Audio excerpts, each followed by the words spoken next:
Cosmo health நேயர்களுக்கு வணக்கம். நான் டாக்டர் தீபா அருளாளன், BHMS ஹோமியோபதிக் ஃபிசிஷியன். இன்றைக்கி நம்ம என்ன டாபிக் பற்றி டிஸ்கஸ் பண்ண போகிறோம் அப்படின்னா, பெல்லி ஃபேட். நிறைய லேடிஸ் வந்து பாருங்கள், வயிறு வந்து தொலைன்னு இருக்குது மேடம், இது எப்படியாவது குறைக்கணும் அப்படிம்பாங்க.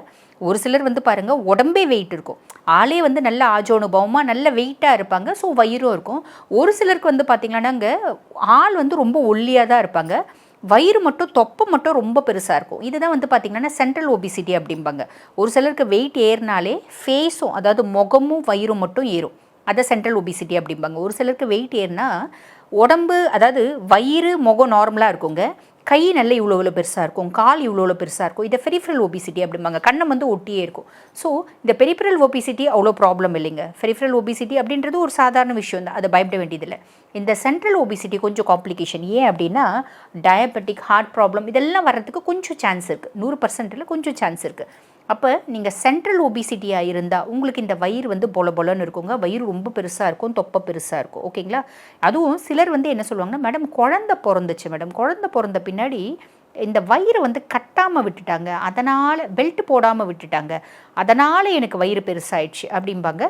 ஓகே, ஒரு சிலர் நல்ல காற்று போயிடுச்சுங்க, அதனால் பெருசாயிடுச்சு அப்படிம்பாங்க. எந்த காரணமாக இருந்தாலுங்க வயிறு நல்ல பெருசாக இருக்குது, தொப்பையை குறைக்கணும் அப்படின்னா சில பல டெக்னிக்ஸ் நம்ம யூஸ் பண்ணால் ஒரு ப்ராமிசிங் எஃபெக்ட் இருக்குங்க. அது என்னென்ன அப்படின்னு கேட்டிங்கன்னா, ஃபஸ்ட்டு விஷயம் வந்து பாருங்கள், வெந்தயத்தை என்ன பண்ணுங்கள், நல்லா வந்து வறுத்துருங்க. வறுத்துட்டு ஒரு நொய்யாட்டம் அரைக்குறையாக பவுட்ரு பண்ணி ஒரு கண்ணாடி பாட்டிலில் போட்டு வச்சுடுங்க. வச்சுட்டு காலையில் எந்திரிச்சோடனே ஃபஸ்ட்டு டிங்காக 1 டீஸ்பூன் வெந்தயத்தை எடுத்து நல்லா 1 கிளாஸ் தண்ணியில் போட்டு நல்லா கொதிக்கணும். கொதித்த பின்னாடி அதை இறக்கி அந்த வெந்தயத்தை வந்து வடிகட்டிடலாம். அந்த தண்ணி வந்து பார்த்திங்கன்னா ஒரு குழன்னு இருக்கும்.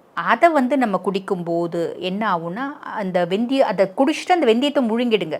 என்ன ஆகுனா, வயிற்றுக்குள்ளே போயிட்டு அது உப்பிக்கும், பசியை கம்மி பண்ணும், அப்பிடைட்டை கம்மி பண்ணும், வயிறு திம்முன்னு இருக்க சென்சேஷன் கொடுக்கும். ஓகேங்களா? அந்த ஃப்ளூயிட், மியூசினேஜ் ஃப்ளூயிட்னால திம்முன்னு இருக்க சென்சேஷன் கொடுக்கும். காரணம் என்னென்னா, கேலக்டமைன் அப்படின்னு ஒன்று இருக்குங்க. அது வந்து நம்ம பசியை குறைக்கும். பசியை குறைக்கிறதுனால நம்ம வெயிட் இறங்கும். முக்கியமாக சென்ட்ரல் ஒபிசிட்டி இருக்கவங்களுக்கு வெயிட் இறங்கும். இல்லைங்க நாங்கள் பெரிஃபரல் ஒபிசிட்டி தான், ஒன்றும் பிரச்சனை இல்லை, உடம்பு முழுசும் இறங்கும் போது வயிறும் குறையும். முக்கியமாக இது வந்து பார்த்திங்கன்னா வயிறு ஏரியாவை தான், வயிறையும் இடுப்பு பகுதியும் ஃபோக்கஸ் பண்ணும். ஸோ வயிறு இடுப்பு பகுதி குறையும். இது வந்து ஒரு ஃபஸ்ட்டு ரெமெடிங்க. 2வது ரெமெடி என்ன அப்படின்னு கேட்டிங்கன்னா, இஞ்சியாக இருந்தாலும் சரி, சுக்காக இருந்தாலும் சரி. இப்போ நிறைய பேர் வந்து வெயிட் குறைக்கிறதுக்கு ஜிஞ்சர் ஜூஸ் குடிக்கிறாங்க பார்த்தீங்களா, அது உண்மையாகவே நல்ல எஃபெக்டிவாக இருக்கும், சூப்பராக எஃபெக்டிவாக இருக்குங்க. ஆனால் ஜிஞ்சர் ஜூஸ் நிறைய போட்டு குடிக்க முடியாது, வயிறு எரிச்சல் வந்துடும். ஸோ நம்ம என்ன பண்ணலான்னா, நல்ல இவ்வளோ பெரிய இஞ்சி, 1 இன்ச் அளவுக்கு இஞ்சி, இல்லை சுக்கு, இஞ்சி காஞ்சது தானே சுக்கு, 2த்தில் எதுனாலும் நீங்கள் எடுத்துக்கலாம். என்ன பண்ணுங்கள், 1 கிளாஸ் தண்ணியில் போட்டு காலையில் ஃபஸ்ட்டு ட்ரிங்க்குங்க நான் சொல்கிறது எல்லாமே, 1 கிளாஸ் தண்ணியில் போட்டு நல்லா கொதிக்கணுங்க. கொதித்து 3/4 கிளாஸ் ஆகணும். 3/4 கிளாஸ் ஆகும்போது அதை இறக்கி வச்சு கொஞ்சமாக பனை வெல்லம், இல்லைனா வந்து பார்த்திங்கன்னா கொஞ்சமாக சுகர் போட்டு டீ காஃபிக்கு பதில் அதை குடிங்க. குடிக்கும்போது என்ன ஆகும் அப்படின்னா, உடலினோட உஷ்ணத்தை அதிகப்படுத்தும், பாடியினோட ஹீட்டை அதிகப்படுத்தி விச் இன் டர்ன் வந்து நம்ம வெயிட்டை குறைக்கும். ஸோ இது ஒரு ப்ராமிசிங் எஃபெக்ட் இருக்குங்க. ஓகேங்களா? நான் உங்களுக்கு நிறைய சொல்கிறேன், உங்களுக்கு எது சாத்தியமோ எது முடியுமோ ஒன்றுத்தை வச்சுக்கோங்க, ரெகுலராக ஃபாலோ பண்ணிக்கோங்க, ஈஸியாக குறைச்சிக்கலாம். 3வது விஷயம் என்ன அப்படின்னு கேட்டிங்கன்னா, பட்டை. இந்த பட்டையை பற்றி சொல்லணுன்னாங்க, நான் இன்றைக்கெலாம் பட்டையை பற்றி பேசணுன்னா கூட பேசுவேன். ரீசன் என்ன அப்படின்னா, எனக்கு வந்து நிறைய சார்ட் ஆஃப் டிஸார்டர்ஸ்க்கு நான் இந்த எல்லோ டீ அப்படின்றது ஒன்று சொல்லுவேங்க. நீங்கள் என்ன பண்ணுங்கள், பட்டையில் சுருள் பட்டை அப்படின்னு கேளுங்க. இந்த சாதா பட்டைக்கும் சுருள் பட்டைக்கும் என்னங்க வித்தியாசம்? சாதா பட்டை கொஞ்சம் கெட்டியாக இருக்குங்க, சுருள் பட்டை பட்டுன்னு உடஞ்சிக்கும், சாஃப்டாக இருக்கும், டக்குன்னு உடையும். ஓகேங்களா? அந்த சுருள்பட்டை என்ன பண்ணுங்க, ஒரு 100 கிராம் வாங்கி வச்சுக்கோங்க. சீரகத்தில் ரசத்துக்கு போடுற சீரகம், அந்த சீரகம் ஒரு 50 கிராம் வாங்கிக்கோங்க. அதுக்கப்புறம் கருஞ்சீரகம் உங்கள் எல்லாருக்குமே தெரியும், கெலோஞ்சி சீட்ஸ், அந்த கருஞ்சீரகம் ஒரு 50 கிராம் வாங்கிக்கோங்க. இது எல்லாத்தையுமே நல்ல வெயிலில் காய வச்சுடுங்க. காய வச்சுட்டு மிக்சியில் போட்டு நல்லா ஃபைனாக பவுட்ரு பண்ணிக்கோங்க. பவுட்ரு பண்ணிவிட்டு அதில் 2 பெரிய டீஸ்பூன் மஞ்சத்தூள் போட்டு கலந்து எல்லாம் நல்லா மிக்ஸ் பண்ணி ஒரு கண்ணாடி பாட்டிலில் போட்டு வெளியிலே வச்சுடுங்க, ஃப்ரிட்ஜ்குள்ளே வைக்கக்கூடாது. ஒரு நாளைக்கு 3 முறைங்க. ஆக்சுவலி என்னென்னா, இந்தந்த டைம் சாப்பாட்டுக்கு முன்னாடி சாப்பாட்டுக்கு பின்னாடி அப்படி கணக்கு கிடையாதுங்க. ஒரு நாளைக்கு 3 முறை 1 டீஸ்பூன் பவுட்ரு எடுத்துக்கோங்க. 1 டீஸ்பூன் பவுட்ரு எடுத்து 1 கிளாஸ் தண்ணியில் போட்டு நல்ல கொதி வரணுங்க. நல்ல கொதி வரும்போது அதை வந்து ஆஃப் பண்ணிவிடுங்க. ஆஃப் பண்ணிவிட்டு அதை வந்து நல்லா ஃபில்டர் பண்ணி, உங்களுக்கு ஃப்ளேவர்டாக வேணும் அப்படின்னா 1 எலுமிச்சம்பழத்தை 4ஆக கட் பண்ணி ஒரு பகுதி அதில் போட்டுருங்க. 1 சிட்டிகை உப்பு போட்டு சூடாக குடிக்கணும். எல்லோ டீ ஆறி குடித்தா அந்தளவுக்கு எஃபெக்ட் இருக்காது. நல்ல சூடாக குடிக்கணும். குடிக்கும்போது என்ன ஆகுது, பட்டையில் இருக்க யூஜனால் பெஸ்ட் ஆன்டி இன்ஃப்ளமேட்டரி ப்ராப்பர்ட்டிங்க. இன்னொன்று பட்டை வந்து வயிற்றை ஃப்ளாட்டாக ஆக்கிறதுக்கு ரொம்பவே ஹெல்ப் பண்ணும். எப்படி மெட்டபாலிசத்தை இன்க்ரீஸ் பண்ணுது. அதே மாதிரி சீரகம் டைஜஷனை அதிகப்படுத்துது, அயன் அதிகப்படுத்துது. அதே மாதிரி பார்த்திங்கன்னா கருஞ்சீரகம் கொழுப்பை குறைக்குது. கருஞ்சீரகத்தில் இன்னும் நிறைய பெனிஃபிட்ஸ் இருக்குது. ஸோ மஞ்சள் ஆன்டி இன்ஃப்ளமேட்டரி ப்ராப்பர்ட்டி. இதில் வந்து நிறைய நல்ல விஷயம் இருக்குங்க. அதோடு கூட தொப்பையும் குறையும். ஓகேங்களா? ஸோ இது சின்ன விஷயம் தான். இது இல்லாமல் பெரிய பெரிய நிறைய விஷயம் நல்ல விஷயம் நிறைய இருக்குது. பட் இருந்தாலும் நம்ம இப்போ பெல்லி ஃபேட் குறைக்கிறத பற்றி தானே பேசுகிறோம். ஸோ இந்த தொப்பையை குறைக்கிறதுக்கு சூப்பரான ஒரு எல்லோ டீ என்னென்னா இந்த எல்லோ டீ. இது ஒன்று ஃபாலோ பண்ணிக்கோங்க. அதுக்கப்புறம் வந்து பார்த்திங்கன்னா பார்லி வந்து பாருங்கள், பொதுவாகவே வந்து ஜுரம் உடம்பு சரியில்லை அப்படின்னா பார்லி கொடுப்பாங்க. யூரின் சரியாக போகலன்னா பார்லி கொடுப்பாங்க. வயிறு வீங்கி இருக்குது அப்படின்னாலும் பார்லி கொடுப்பாங்க. பார்லி என்ன பண்ணுது, பாடியில் இருக்க டாக்ஸின்ஸ் எல்லாம் யூரின் வழியாக வெளியேற்றுது. ஓகேங்களா? ஸோ இந்த பார்லி கஞ்சி வச்சு நம்ம குடிக்கலாம். நிறையெல்லாம் போட வேண்டியதில்லை. சும்மா 2 ஸ்பூன் பார்லி அரிசி போட்டு ஒரு கஞ்சி வச்சு குடிக்கும்போது என்ன ஆகும் அப்படின்னு கேட்டிங்கன்னா, இது வந்து டைஜஷனை ஸ்லோ டவுன் பண்ணுது. அதாவது செரியாமை, அந்த செரிக்கிற தன்மையை கொஞ்சம் கம்மி பண்ணுது. அந்த செரியாமை அப்படின்றத இன்டியூஸ் பண்ணுது. வயிற்றை கொஞ்சம் மந்தப்படுத்துது. ஸோ பசியின்மை அப்படின்றத ஏற்படுத்துது. ஓகேங்களா? ஸோ இது ஒரு சூப்பரான ஒரு ரெமெடி. அதாவது காலையில் கஞ்சி, பார்லி கஞ்சி, இது ஃபாலோ பண்ணிக்கோங்க. டிஃபனுக்கு முன்னாடியா டிஃபனுக்கு பின்னாடியா அப்படிலாம் கேட்கக்கூடாது. டிஃபனுக்கு பதில் பார்லி கஞ்சி. ஓகேங்களா? இது ஃபாலோ பண்ணிக்கோங்க. அதுக்கப்புறம் வந்து பாருங்கள், இன்னொரு விஷயம், ஆப்பிள். ஜென்ரலாக ஒன்று சொல்லுவாங்க, and apple day keeps a doctor away அப்படின்னு. அதெல்லாம் உண்மை தான். அதெல்லாம் உண்மைலாம் இல்லைங்க. அதெல்லாம் செம்ம பில்டப்பு. உண்மையாக சொல்லணும் அப்படின்னா, ஒரு காட்டு நெல்லிக்காய் ஒரு நாளைக்கு எடுத்தால் மேபி டாக்டரை வந்து ஒரு பேலை வைக்கலாம். ஆனால் வந்து ஆப்பிள்லாம் அப்படி கிடையாது. இப்போ நம்ம சொல்லும்போது நிறைய பேருக்கு தோணும், இந்த டாக்டருக்கு ஆப்பிளை பார்த்தா காண்டாட்டம் இருக்குது அதனால் அப்படி சொல்லுது அப்படின்னு. அப்படிலாம் கிடையாது. உண்மை என்னென்னா, மிகைப்படுத்தப்பட்ட வசனங்கள் அதெல்லாம் அப்படின்னு தான் சொல்ல முடியும். உண்மையாக வந்து பார்த்திங்கன்னா, ஆப்பிளை விட அதிக எனர்ஜி, அதிக சத்து கொடுக்கக்கூடியது, அதிக எதிர்ப்பு தன்மை கொடுக்கக்கூடியது எல்லாமே வந்து பார்த்திங்கன்னா நம்ம காட்டு நெல்லிக்காய். கிவின்னுவோம். இப்போ கிவியை வந்து 300 400 கொடுத்து வாங்குவோம். ஆனால் காட்டு நெல்லிக்காய் 20 கொடுத்து வாங்க மாட்டோம். காட்டு நெல்லிக்காயில் அவ்வளோ விட்டமின் சி இருக்குது கிவியை விட. ஓகேங்களா? அப்போ இந்த ஆப்பிள் எடுக்கலாங்க. இந்த ஆப்பிள் வந்து பார்த்திங்கன்னா, ஆப்பிளை விட சூப்பராக ஒன்று இருக்குது. அது என்னென்னா வாழைப்பழம். இந்த ஆப்பிள் எதுக்கு எடுக்க சொல்கிறோம், அதில் ரெசிஸ்டன்ஸ் ஸ்டார்ச்ன்னு இருக்குது, பெக்டின் அப்படின்னு ஒன்று இருக்குது. இந்த பெக்டின் வந்து பார்த்திங்கன்னா பசியை கம்மிப்படுத்தும். இதே மாதிரி தான் நம்ம வாழைப்பழத்தில் இப்போ நிறைய வெயிட் குறைக்கிறவங்களாம் என்ன பண்ணுவாங்கன்னா, வாழைப்பழம் ஐயோ சாப்பிடக்கூடாது அப்படிம்பாங்க.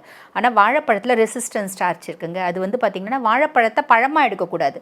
கொஞ்சம் ஒரு ஒரு செங்காயின்னு சொல்லுவாங்க பார்த்தீங்களா, ரொம்ப பழமாக ரைப்டாக இல்லாமல் ஓரளவுக்கு மீடியம் ரைப் பழமாக எடுக்கும்போது அதில் ரெசிஸ்டன்ஸ் ஸ்டார்ச் ஜாஸ்தி இருக்குது. ஸோ வெயிட்டை குறைக்க அது ஹெல்ப் பண்ணும். கேலரிஸும் கம்மி. ஆப்பிளில் வந்து பார்த்திங்கன்னா இந்த பெக்டின் இருக்கிறதுனால அது நம்மளுக்கு வெயிட் குறைக்க ஓரளவுக்கு ஹெல்ப் பண்ணும். ஆப்பிளை விட சூப்பராக ஹெல்ப் பண்ணுறது அந்த எல்லோ டீ. ஓகேங்களா? ஸோ உங்களுக்கு நிறைய விஷயம் சொல்லியிருக்கேன். இதோடு கூட என்ன பண்ணுங்கள், பகலில் தூங்காதீங்க. பகலில் தூங்குறது அப்படின்றத அவாய்ட் பண்ணுங்கள்.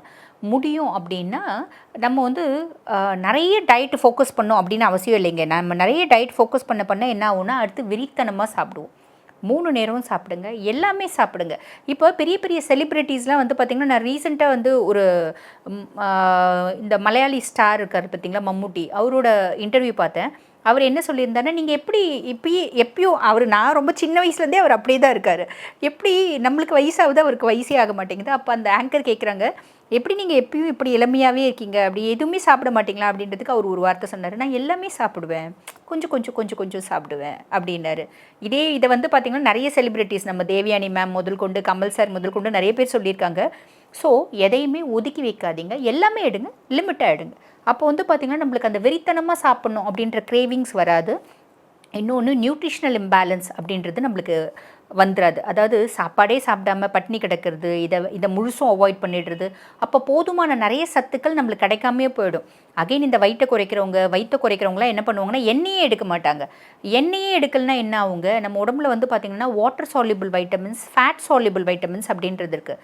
இந்த ஃபேட் சால்யூபிள் வைட்டமின்ஸ் ஏடிஇகேன்றது நம்மளுக்கு கிடைக்காமையே போயிடும். So vitamin A deficiency, D deficiency, E deficiency எல்லாமே வந்துடும். ஸோ நீங்கள் என்ன பண்ணுங்கள், எண்ணெய்லாம் எடுங்க, தாராளமாக எண்ணெய் எடுக்கலாம். ஒரு நாளைக்கு 4 டீஸ்பூன் எண்ணெய். 30 வயசுக்கு மேலே, 30 வயசுக்குள்ளே கணக்கு கிடையாது. அகைன் இதில் நிறைய பேர் கேட்பாங்க, நான் வெயிட்டை குறைக்கணுங்க, நான் காலையில் வெறும் வயிற்றில் 3 டீஸ்பூன் நெய் குடிக்கிறேன். ஆக்சுவலி என்னன்னாங்க, இந்த 3 டீஸ்பூன் நெய்யில் வந்து திணிக்கப்பட்டது. நெய் வந்து உண்மையாகவே நல்லதுங்க. அந்த நெய்யை வந்து காலையிலே எந்திரிச்சோடனே குடிக்கணும்னு இல்லை, நீங்கள் எப்போ குடித்தாலும் 1 டீஸ்பூன் நெய் எடுத்துக்கோங்க. அந்த நெய் வந்து நீங்கள் சாப்பாட்லேயே சேர்த்துக்கலாம். காலையில் வெறும் வயிற்றில் குடிக்கணும் அப்படின்றதுலாம் இல்லை.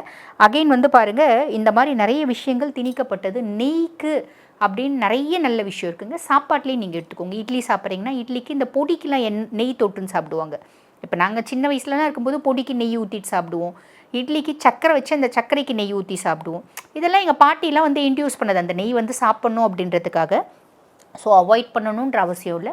உங்களுக்கு 30+ ஒரு நாளைக்கு 4 டீஸ்பூன். அந்த 4 டீஸ்பூனும் நெய் வேண்டாம். 1 டீஸ்பூன் நெய், 3 டீஸ்பூன் எண்ணெய். எந்த எண்ணெயாக இருந்தாலும் சரி, பாமாயிலாக இருந்தால் கூட சரி, தாராளமாக எடுக்கலாம். நம்ம பயப்படுற மாதிரி பாமாயில் ஒரு பயப்படக்கூடிய விஷயமும் கிடையாது. ஸோ இவ்வளோ விஷயத்தை ஃபாலோ பண்ணிவிட்டு முடியும் அப்படின்னா கண்டிப்பாக ஏதாவது ஒரு எக்ஸசைஸ் வச்சுக்கோங்க. அந்த எக்ஸசைஸ் என்னவாக இருக்கலாம் அப்படின்னு கேட்டிங்கன்னா, யோகா தி பெஸ்ட்டுங்க. எங்களுக்கு யோகாலாம் தெரியாதுங்க, வாக்கிங் தி பெஸ்ட்டு. எங்களுக்கு வாக்கிங்லாம் போக முடியாதுங்க, வெளியெல்லாம் போக முடியாது. சரி, ஒன்றும் பண்ண வேண்டாம். என்ன பண்ணுங்க, தோப்பு காரணம் போடுங்க. நம்ம தோப்பு காரணம் போடுவோம் பார்த்திங்களா, பிள்ளையாருக்கு போய் உட்காந்து, அந்த மாதிரி 20 தோப்பு காரணம் காலையில், 20 தோப்பு காரணம் சாயங்காலம், 20 தோப்பு காரணம் நைட்டு போடுங்க. வயிறு க்ளீனாக குறைஞ்சிடும்.